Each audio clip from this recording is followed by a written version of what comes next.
Welcome everybody to Surprisingly Relatable, where we bring you fun and realistic pro tips, knowledge, and hacks you can use for real to build win-win relationships and make work-life balance a reality.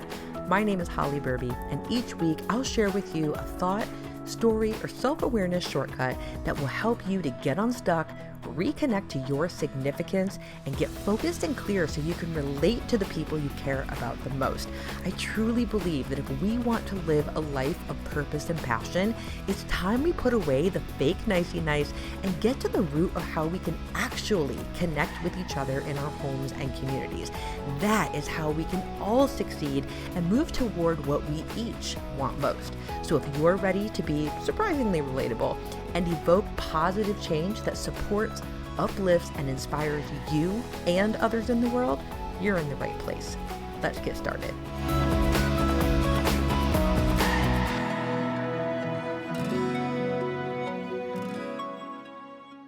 Welcome back to the show, everyone. Incoming hot topic alert, because today I'm going to be sharing with you the detrimental effects of criticism on men and women.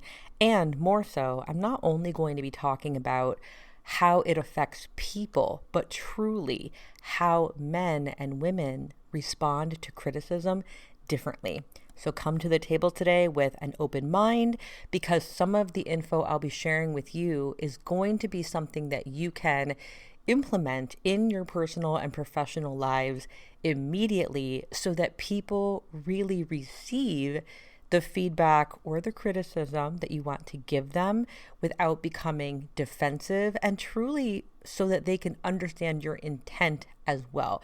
We want to put this information out there so that we can decrease the amount of misunderstandings. We can decrease the amount of time somebody walks away with hurt feelings. So this topic is very, very important. In the episode, I'll be covering with you what is criticism to begin with, why is it so uncomfortable. Again, I'll break down the difference of the effects of criticism on women compared to men and vice versa. And again, I'll highlight for you when we get started here why this topic is important in the first place. So let's get into it. Starting off, if we don't know the difference between how criticism affects people, we will intend to use our criticism to perhaps uplift someone, and it's going to have the opposite impact or the opposite effect as a result. So if we do know the difference between how men and women receive criticism or hear criticism differently, we then can play to one another's strengths. We can then empower people with this criticism. We can then feel assured that they are hearing the feedback that we want to give them in a way that is professional, if that is the setting that we are giving the criticism in, or in a way that is personal and respecting in our home lives and with the people that we really love and care about. Effective and efficient criticism, once we use them to our advantage, again, will help us to reduce the amount of conflict that we are experiencing in the workplace, our organizations, or with our families, loved ones, friends, children, and so on. The other thing I want to highlight before I get into defining criticism is in this episode, I'm going to be speaking about the difference between men and women, as I've already mentioned. And some people will point out in my audience that men and women is not all encompassing of all genders that exist. So I just want to take this moment to say that I am presenting today's information, yes, using some generalizations of men and women. I do recognize that the label of what is a man and what is a woman is a social construct defined by different societies, countries, cultures, races, etc. And I also know that sex and gender are not the same thing, that the sex of a person, male or female, is different from how we define a man or a woman. That being said, I also will say that as I present the information today, let's say I am speaking about how men receive criticism, and you are a woman and you think, okay, this doesn't click for me. Does that mean that I'm a man? Right? Like, or if you are a man listening to what I say about women receiving criticism and that hits home for you even more, please know that it's not a relabeling of who you are. And also notice if that realization is going to be an invitation to you to begin to become defensive instead of cutting through to the message and to the content instead. So we can use those moments of defensiveness to block out new information that may benefit us. So be on the lookout for that. And I will also say that every single person has both feminine energy and masculine energy within us. That is a characteristic of our behavior. So a person like myself, who is a woman, I have characteristics and behaviors that are masculine in nature and feminine in nature. I have both, as do you. And we all fluctuate back and forth with all of that. So I wanted to get that out of the way in case anyone in my audience feels that I am too focused on binary gender. Just wanted to point that out. So let's get into what is criticism in the first place. You know that I am a definition word nerd. And when I look up the definition of criticism, criticism is the expression of disapproval of someone or something based on perceived faults or mistakes. Criticism is the expression of disapproval of someone or something based on perceived fault or mistakes. You can probably already tell that I'm focused on two specific words in that definition. The first word in the definition that caught my attention is disapproval. Criticism and the disapproval behind our criticism comes from us disagreeing with how a person handles something. We look at how they handled something or did something. We feel that we would have done it differently, and or we feel that they perhaps acted or took an action that was not the agreed upon action, meaning you two had an agreement of how they were supposed to tackle something, handle something, and they outright didn't follow that agreement. Or maybe you thought you had an agreement on how it was to go, and you really didn't. So criticism involves a disapproval of how someone does something or doesn't do something. And the other word in the definition that stands out to me is the word perceived, because our disapproval is based on how we perceive a person's faults or mistakes. So to have perception, when I perceive the way that you do something, for example, it is all my interpretation. And my interpretation of why you did something the way that you did, or why you didn't do it the same way that I would, that all passes through my own filters and my own beliefs in my mind, the way that I see the world, the way that I see you, the way that I notice actions that you took and actions that you didn't. I'm going to be criticizing you, for example, based on my standard. Or I'm going to be criticizing you based on what I think we agreed upon would be your approach. But at the end of the day, criticism ultimately means that a person is expressing their disapproval of someone or how a person did something. And criticism is also based on the criticizer's perceived fault, right? It's how they are seeing the mistake, or they are seeing through their own experience, through their own lens, what was wrong with the situation. Now that that's out of the way, let's talk about the obvious. Criticism stinks. Nobody likes to receive it, usually, because even constructive criticism, which tends to have a more positive reputation than negative criticism, criticism and receiving it is uncomfortable. It just is. I don't know anyone who walks around saying, I love it when someone tells me about the mistake I made, or I really enjoy hearing about all the ways that people don't approve of me, or all the ways that they think I could have done something completely differently. Just no one enjoys being told something that they did or said was unacceptable or was the wrong way. And sometimes when we receive criticism, there are people who are masters at holding grudges, even people who ask for feedback, who openly ask for it and then are given the feedback and then receive criticism, some hint of disapproval, ooh man, they are masters of holding a grudge. They will hold a grudge. They will become stubborn. That is one reaction. But then we also have a school of thought where some people get that criticism and it fuels them. It pushes them. It lights the fire underneath them. And lastly, you have another school of thought, another sector of people that when they receive criticism, they will shut down. They shut down, they clock out, they numb out, whatever it is, because they, again, don't enjoy feeling disapproved of. And I don't think anybody does. So I want to put that out there as well. Criticism itself is uncomfortable for everyone. It just depends, based on who you are and what's important to you, which version of discomfort you are going to experience. Are you going to shut down? Are you going to hold a grudge and become stubborn? Or are you going to let the criticism fuel you? One of those coping mechanisms when you receive criticism is not better than the other, but I think just having that self-awareness of what are you most likely to do when you do receive disapproval from someone, or you are told that you did something wrong, if you know what your reflex response typically is, I think that can empower you. So now we've recognized that criticism makes us feel uncomfortable. We've recognized that criticism involves a person giving a disapproval of a way that another person does something or didn't do something. And criticism from the criticizer is all based on their interpretation, what they perceive the mistake to be.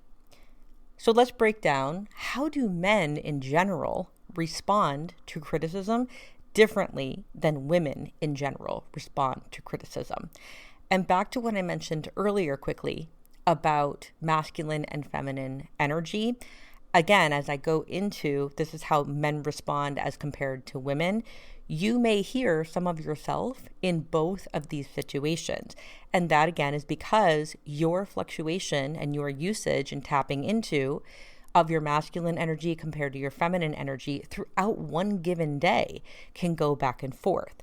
So for example, when you are in your home life, you may exhibit characteristics of being nurturing, compassionate, curious, loving, affectionate, open-minded, patient, detail-oriented. All of those characteristics are part of feminine energy. And when you are in your home place, that may be how you show up.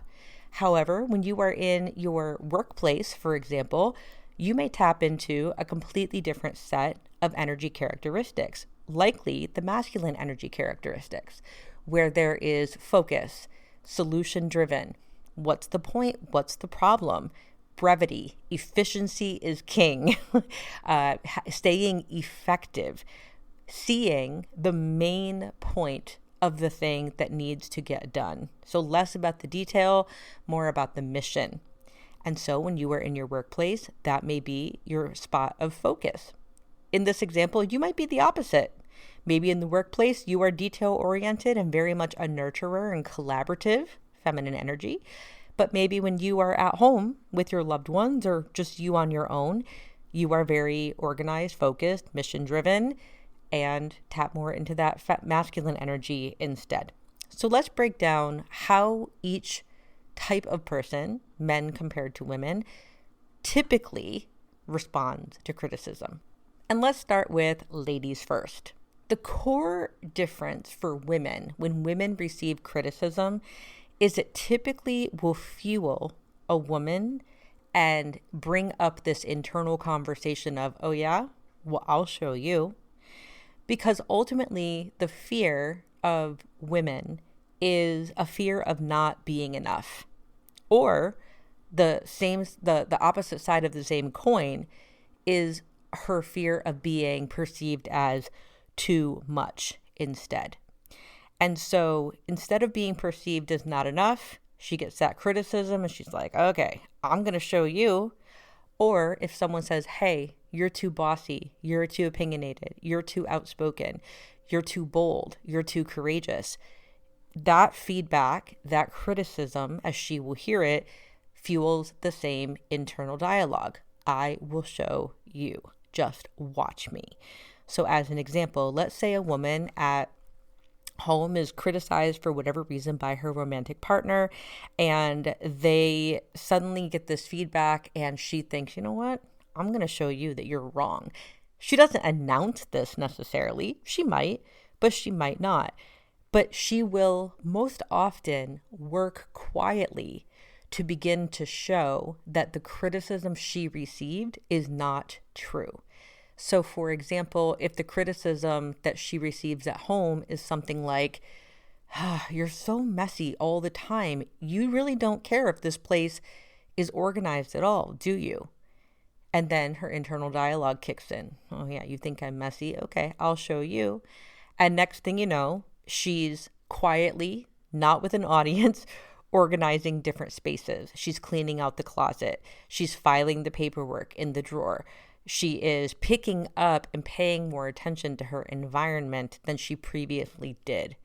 And again, I'm just pulling out random examples that I can share with you. But it isn't going to be an announcement of, I didn't like your criticism and I'm going to prove you wrong. She will just do it quietly to prove to them, and probably more so to herself, that what feedback she received is not true.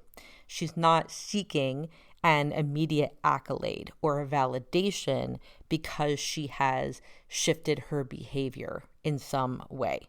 And again, some women might receive criticism and go, okay, whatever, and not change their behavior at all. Again, I see and I acknowledge that I'm generalizing this topic today.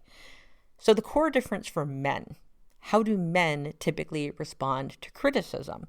Well, when men receive criticism, and again, criticism is disapproval of how they do something as perceived by another person, men typically feel cut by that criticism.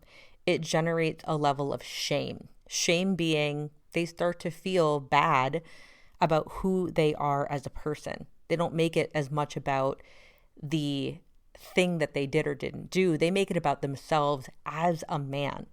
They will hear that criticism as a put down of their character and who they are.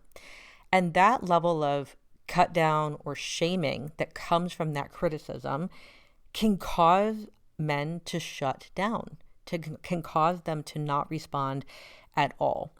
And much like I said before, the greatest fear for women in general is to not be enough or to be perceived as too much. The greatest fear for men, contrary to that, is a fear of not being needed or having a life experience where there is no space for them. There's an existential fear that men have of not becoming, never blooming into their purpose or who they are meant to be. So when they receive that criticism of you make a mistake or you are a mistake, and that's how they are perceived, they will really internalize that. They may begin to shut down because that perception is saying that every mistake they make is showing that they are disapproved of and that they are never going to become who they are destined to be. Again, just similar to women, when women hear the criticism and they think internally, I'll show you, and then they go and they work quietly, men will respond in that same way. They will internalize the dialogue. They're not going to come right out and talk about their emotions a lot of the time, even if that feedback is constructive criticism, right? They're going to process their emotions in silence and on their own.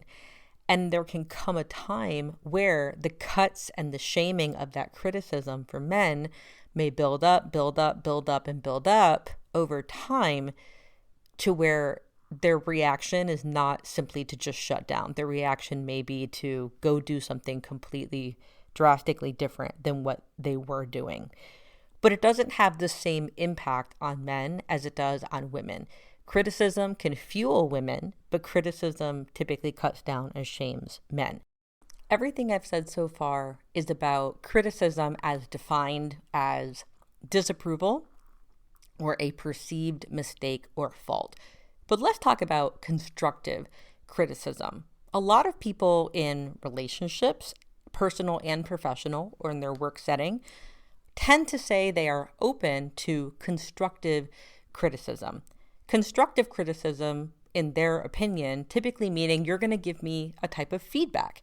And with that feedback, I am going to get some new direction. I'm going to hear from that feedback a piece of advice or a potential solution of how I can improve as a person, a spouse, a mother, a coworker, a colleague, a business partner, etc. So constructive simply means that the feedback is accompanied by potential advice or solution of how a person can improve themselves or the actions that they take. Criticism is defined with that negative connotation to it. That encourages, in general, shame. It encourages a guilt tactic where we may think that if I give someone a criticism and I tell them that they are disapproved of in some way, shape, or form, that somehow that guilt or that disapproval is going to light that fire of inspiration in everyone to go become better. And that is not true. Constructive criticism may do that because, like I said, at least constructive criticism can give a piece of advice or a potential solution that will lead the person to the greater version of themselves. But just the criticism alone, again, will cut down and hurt people. And even in the case of where I spoke about women, where it might fuel them for a moment, there may be motivation, but it's a bitter motivation. It's a resentful motivation. And I'll show you, motivator is not something that comes from a positive space where they're trying to, prove that they are enough, or they're trying to prove that they're not too much. Like those are not positive things. Those are negative things that we are perpetuating at that point. So I think it's safe to say that constructive criticism and constructive feedback is something that is welcome by most people. Most people will find constructive criticism or constructive feedback to be positive in the sense that they know the intention is to support them in being better at who they are or what they do. But again, men compared to women, when we just receive criticism with no solution attached, that criticism alone may fuel the fire in a woman to make a change temporarily, but it will cut down and shame a man. And they will both respond quietly, where she will just get to work proving that she's enough and that she's not too much. But then he will shut down altogether. He's not going to be out there sharing his emotions or that it hurt his feelings or anything like that.